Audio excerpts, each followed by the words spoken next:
baseball game tonight, but we didn't win this. We're disappointed. We feel we put forth the best offer for Jackson County.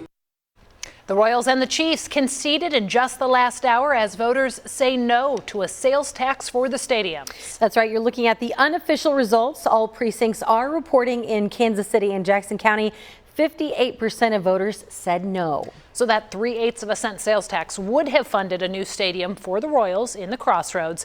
It also would have covered renovations at GEHA Field at Arrowhead with plans to expand its footprint over the current Kauffman Stadium. The team say they do respect today's vote, but they're disappointed.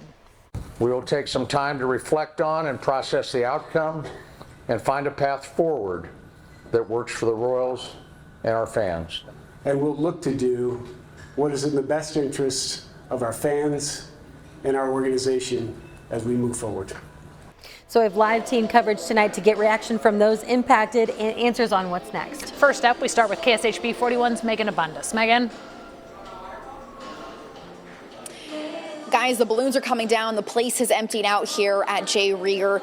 The Royals owner, John Sherman, you saw he took the podium about an hour ago explaining his deep disappointment, saying they'll take some time to reflect and find a path forward that works for the Royals and their fans.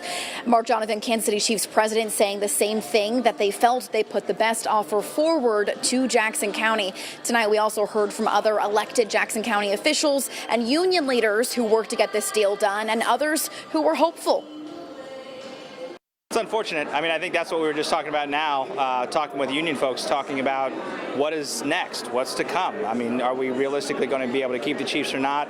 I think that's probably the biggest challenge right now. The reality that Governor Kelly is looking at this election tonight going, well, maybe there's an opportunity here before December. So if I were her, that would be the first place that I would call. If both of these franchises leave Jackson County, it has an impact on the Negro Leagues Baseball Museum.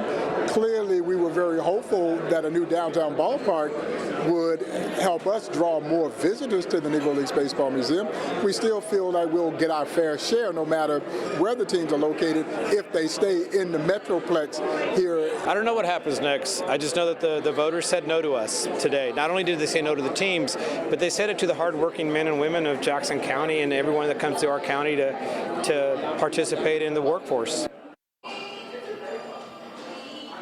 Kansas City Mayor Quinton Lucas was also here tonight online. He said over the months ahead, he looks forward to working with the Chiefs and the Royals to build a stronger, more open, collaborative process that will ensure both teams stay in the area for generations to come.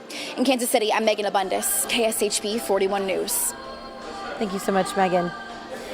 And as we said earlier, the mayor, Kansas City Mayor Quinton Lucas, reacted to that vote online, writing, quote, "The people of Kansas City and Jackson County love the Chiefs and the Royals. Today, they rejected plans and processes they found inadequate.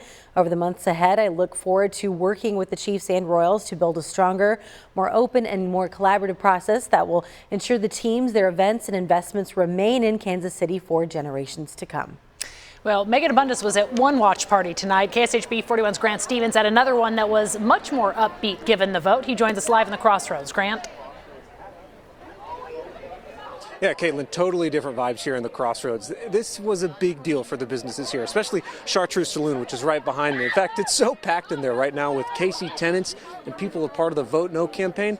We're outside enjoying the cold weather, but it's important to note this is right in the footprint of where that stadium would have been. And so the people in there and the businesses in this area have been extremely worried about this. And they told me when I was going in there talking to them, they feel like this is a victory for the little guy, the business owners, the tenants here. So they're obviously very, very pleased. But this wasn't the only watch party we headed to. We were actually just down the street, just a block north of here at a brand new business. Their opening day's tomorrow, Green Dirt on Oak. They were very concerned about their new business being raised for a new stadium. So we were in there. Here's what some of them had to say.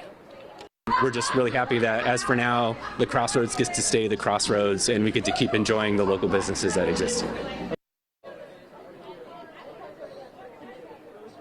Yeah, he hits on that feeling. That's something we've heard from a lot of people, artists, musicians, a lot of them we've heard from tonight who say that feeling of the Crossroads they feel gets maintained with this vote. And I asked them, what happens if they come back a year, 2 years, 3 years from now with a very similar proposition? And they say, Well, if it's too similar, it'll end up just like this vote again tonight.